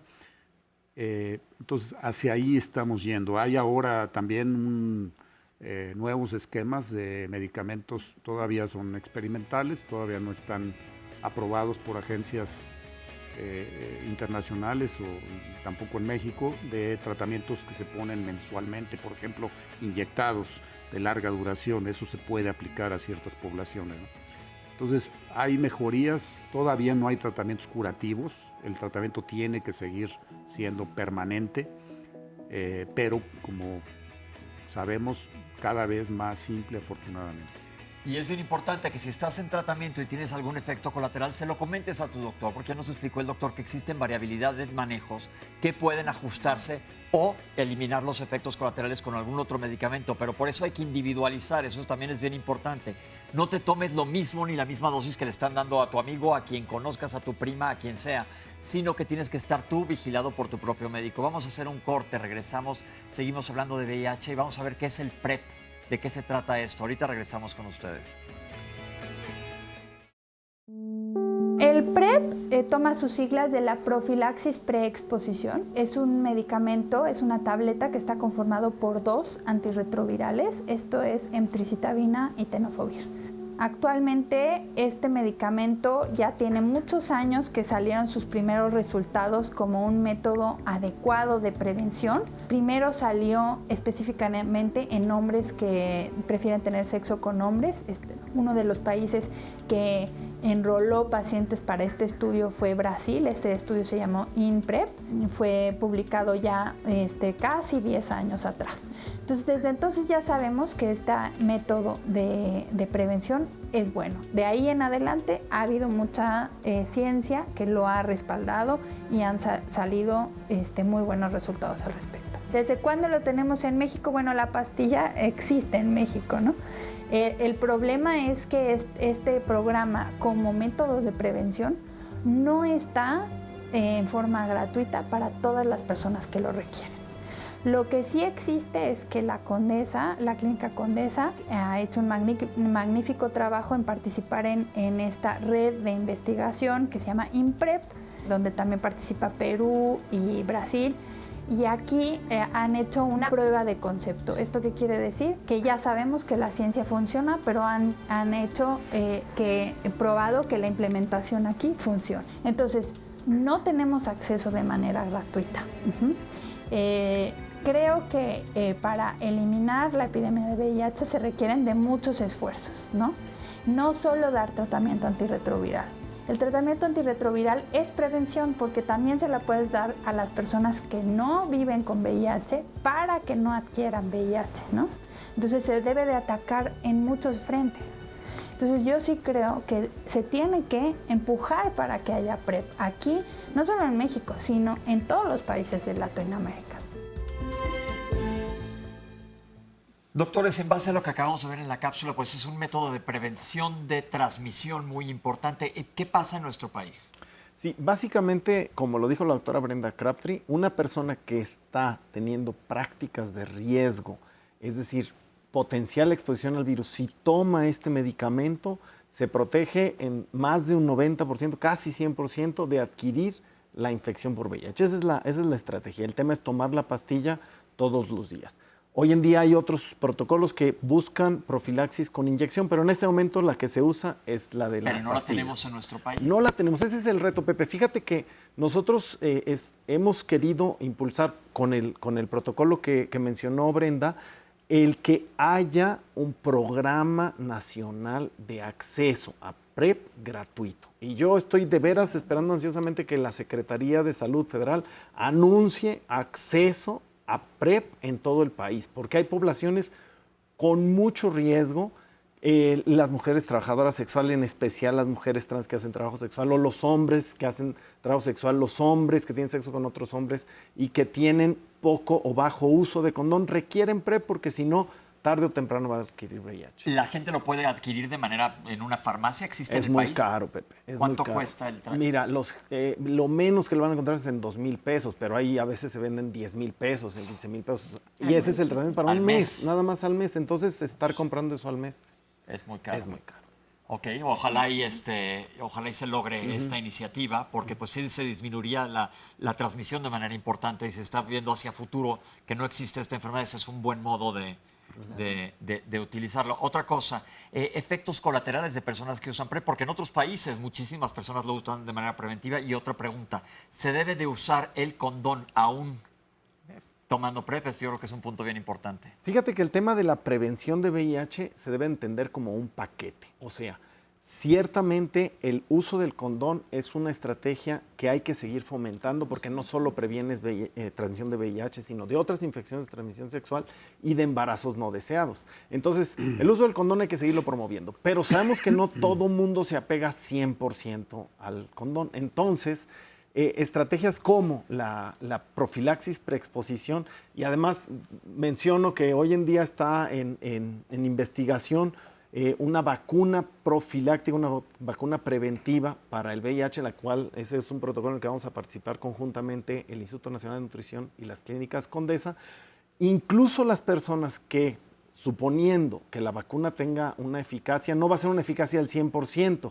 Entonces, la combinación de estrategias, condón, PrEP, vacuna, es importante. Ok. En cuanto a los efectos adversos que mencionabas, cuando se ha usado estos medicamentos en PrEP, se ha visto que son bastante seguros. Realmente los efectos adversos de tenofovir, emtricitabina, que es la combinación de medicamentos que se usan en PrEP actualmente, cuando se usa de esta forma no tiene realmente los efectos adversos que se ha visto que ocurren en la combinación de tratamiento, en algunas combinaciones de tratamiento, ¿no? Okay. Entonces, es bastante seguro. Bastante seguro, sí. Sí. Yo quería comentar que a partir de la semana que entra se va a reabrir el reclutamiento para el protocolo de PrEP en la Condesa para hombres que tienen sexo con hombres, mujeres transgénero con vida sexual activa y para parejas de personas positivas que no toman tratamiento. Tenemos una llamada por ahí de una mujer que su marido abandonó el tratamiento, es candidata a PrEP y a partir de la semana que entra está otra vez disponible en la Condesa. Aprovecho también por muchas de las preguntas. Hay una clínica de adherencia que funciona de 3 a 8 de la noche. Participan no solo profesionales en la Clínica Condesa, sino están integradas algunas organizaciones civiles como Casa de la Sal y como Inspira, por ejemplo. Entonces, son dos cosas de muchas de las preguntas que teníamos que les ofrecemos. Vamos a ver este otro testimonio que nos dice Kenia. Mi nombre es Kenia Cuevas, tengo 45 años, actualmente soy promotora en prevención de VIH, defensora de derechos humanos de poblaciones en situación de vulnerabilidad, tallerista grupal y fundé Casa de las Muñecas y ocupo el puesto de directora ejecutiva de esta organización civil. Y también trabajo en la Secretaría de Educación, en la SECTEI, en el programa de Pilares, en la subdirección de formación. Y bueno, pues yo soy una persona que vive con VIH. Yo me contagié cuando tenía 13 años. Yo vivía una condición de calle y era usuaria de sustancias, de drogas. En esos entonces yo ingresaba y egresaba muchas veces de casas hogares. En una de esas tantas, en Casa Alianza, decido dejarme drogar durante 3 meses y en esos 3 meses empiezo a tener delirios auditivos y visuales, el cual me canalizan al Hospital Fray Bernardino Álvarez, donde me dejan hospitalizada, y en este proceso de hospitalización el médico me empieza a preguntar cosas sobre mis prácticas, ¿no?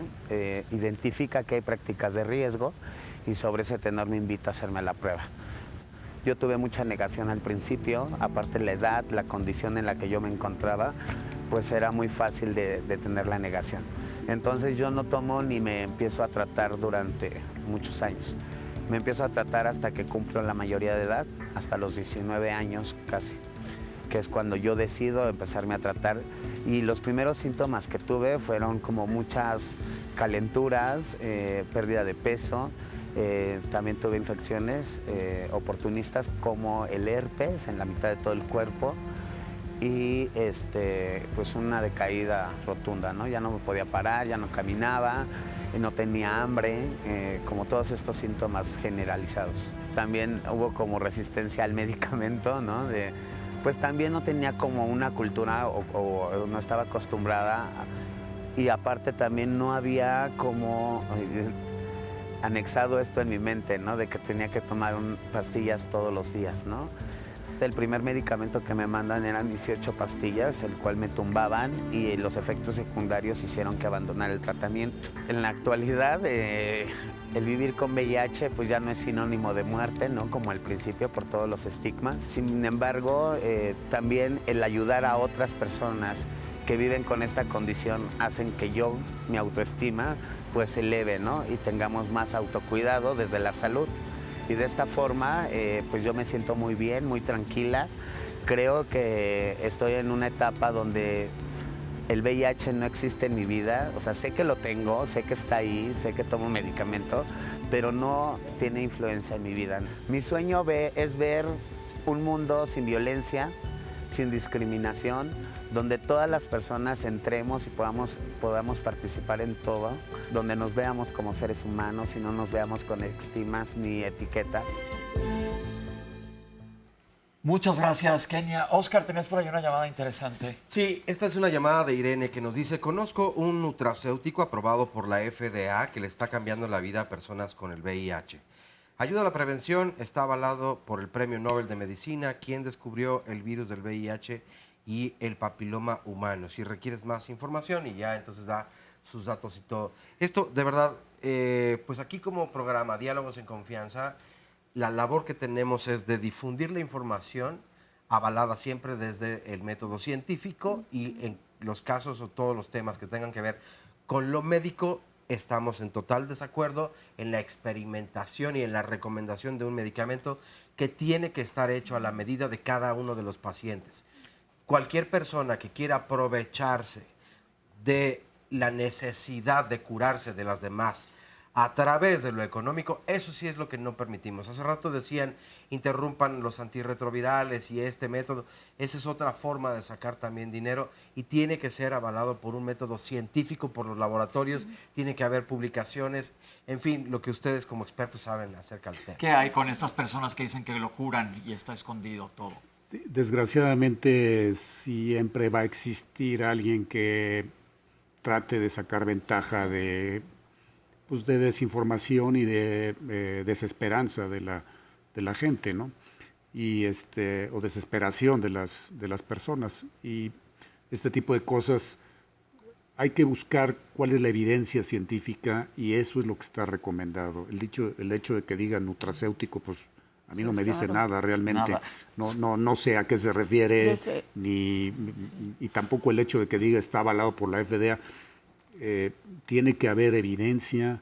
Busquen en los sitios habituales, en SIDA, Organización Mundial de la Salud, Ahí es donde debe de estar la información de cualquier cosa que funcione. Simplemente y yo diría una cosa más, o sea, y para decir esta parte, no es solamente lo que, o sea, hemos visto lo que causa esta serie de desinformación, hemos visto pacientes que se van a buscar productos como estos, productos milagro, tratamientos con imanes, etcétera, para curar el VIH y que llegan en condiciones francamente malas, es decir, es un asunto que tiene consecuencias hacerlo. Sí, y vuelvo a la señora que habló hace rato que su marido toma bicarbonato para cambiar el pH, etcétera.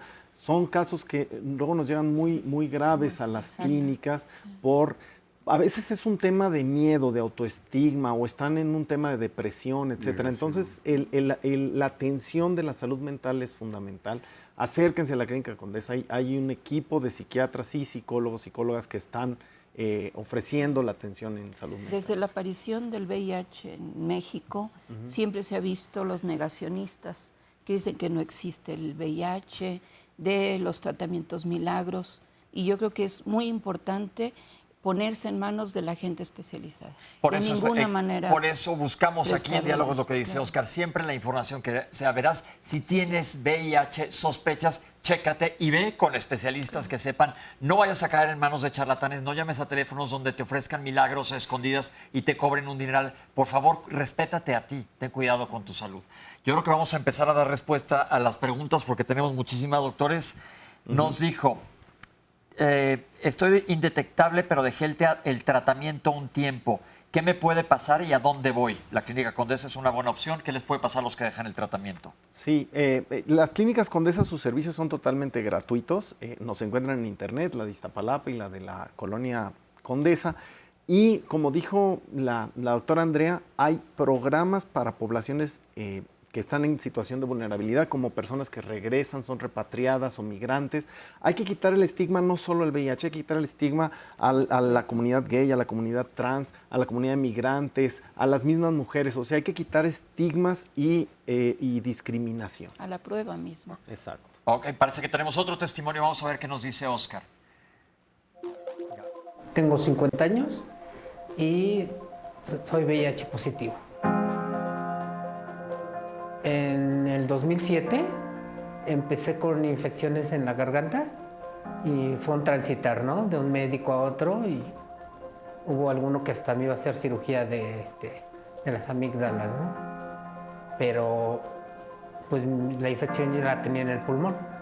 Me llevaron al INER y me hicieron la cirugía del pulmón, y ahí fue donde me dieron el diagnóstico. Cuando el médico me dijo que me iba a dar un diagnóstico y que si necesitaba apoyo psicológico porque era algo grave, le dije que no, y ya me dijo que había dado positivo en VIH.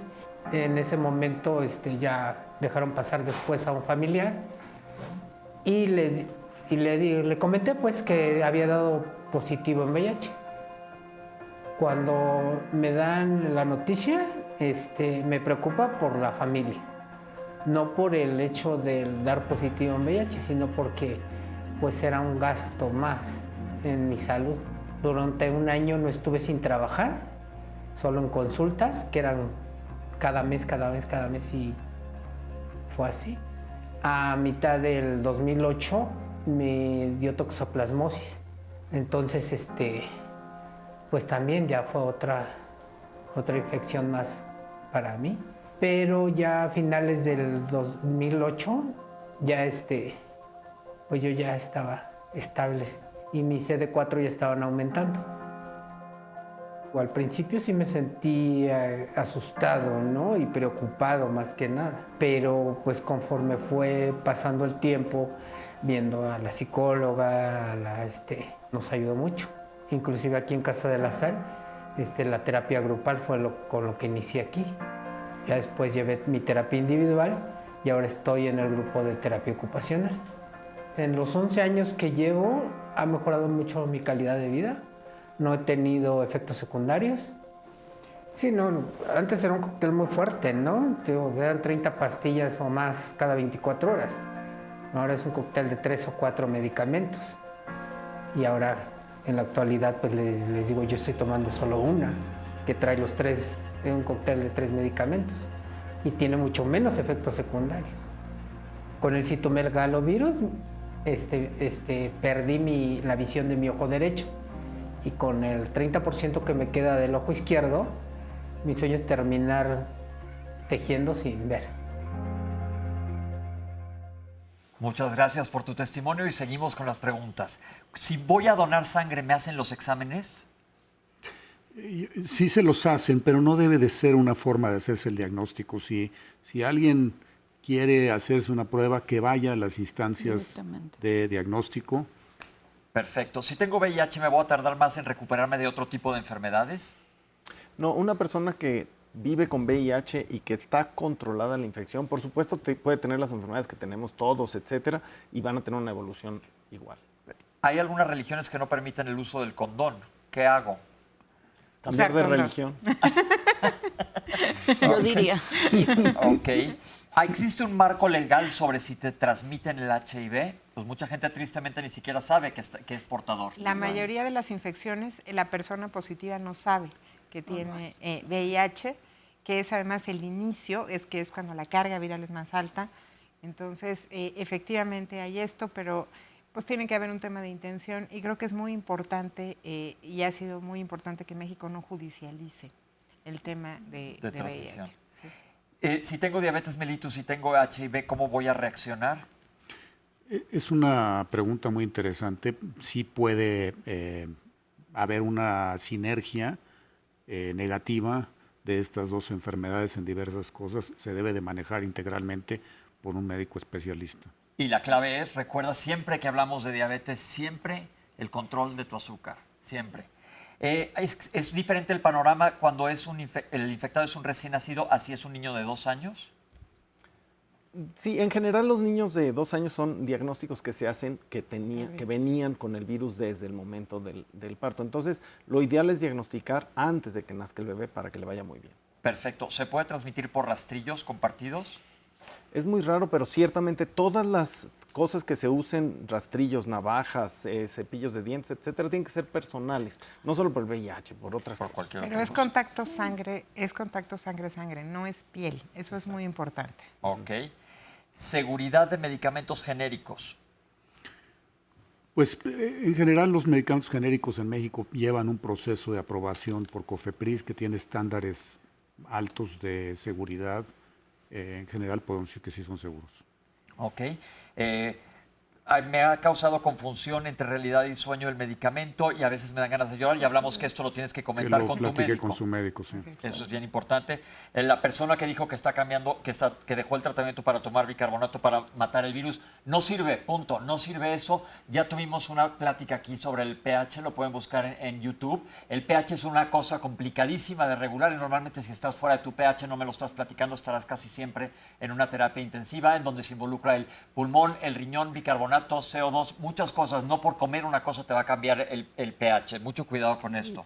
En San Luis Potosí, ¿a dónde se pueden acercar? Al Capacit de San Luis Potosí, que está en la capital del estado. ¿Riesgo para acupunturistas? No conocemos ningún caso de transmisión por acupuntura, sin embargo, la clave es las medidas universales que hay tanto en acupuntura como en los laboratorios de usar... que veas que te abran la aguja exactamente, que sean estériles. Alguien comentaba la importancia de ir al psicólogo porque está deprimido y no. En las clínicas se están dando atención. ¿Qué es el...? Ya no me acuerdo, que no lo apunté bien. Cerecrip. Un medicamento que se inyecta. Serendip. Pues es una vacilada, yo creo, ¿no? Ok, entonces no es algo que nos sirve mayormente. Son de esos medicamentos posiblemente milagro, no sé. Pero en la pregunta la cosa es que se clavó la aguja de una persona, la persona de la limpieza. A ver, hay una intervención post-exposición. En las Condesas se calcula el riesgo en cada caso y hay una intervención con antirretrovirales posterior a la exposición en las primeras 72 horas, muy importante para víctimas de violencia sexual. Exacto. Esta intervención es gratuita y es universal en las 2 clínicas Condesa y en este caso se calcula el riesgo en general. No se tiran jeringas a la basura, eso es una cosa muy importante, y el VIH no es la única infección que se transmite por agujas. ¿Qué implica no tomar el tratamiento? Pues conduce a SIDA, produce deterioro del sistema inmunológico e infecciones oportunistas. Y te puede llevar a la muerte. Sí. ¿Qué pasa con los que cambiamos de institución frecuentemente? Ese es un tema importantísimo en México. Actualmente tenemos una buena discusión al respecto. Sí, para ser breve, creo que es algo que sí es una barrera para la continuidad de la atención y el sistema de salud lo debe de reconocer y cambiarlo, ojalá y lo cambie. Procura no cambiar de institución. Se nos acabó el tiempo. Primero que nada, quiero agradecer a toda la gente que comentó aquí. Sus testimonios son importantísimos. Gracias por sus preguntas a todo el público en general. Gracias a todos los testimonios que estuvieron durante el programa y a todos los médicos que participaron, especialistas. Muchísimas gracias. Creo que fue un programa muy rico y para variar se nos fue volando el tiempo. Oscar. Pues gracias a todas las personas que se comunicaron, que pues no siempre salen todas las preguntas, pero bueno, pues hacemos lo posible por llevar toda la información hasta sus hogares. La información va a estar apareciendo en nuestras redes sociales, lo pueden checar. Les recomendamos que le digan a la gente que chequen este programa. Vamos a quedarnos con datos claves. Eres una persona sexualmente activa, ve y chécate. Es bien importante esto para saber y podamos ayudar a la prevención a futuro. Muchísimas gracias por estar con nosotros. Esto fue Diálogos en Confianza y nos vemos a la próxima.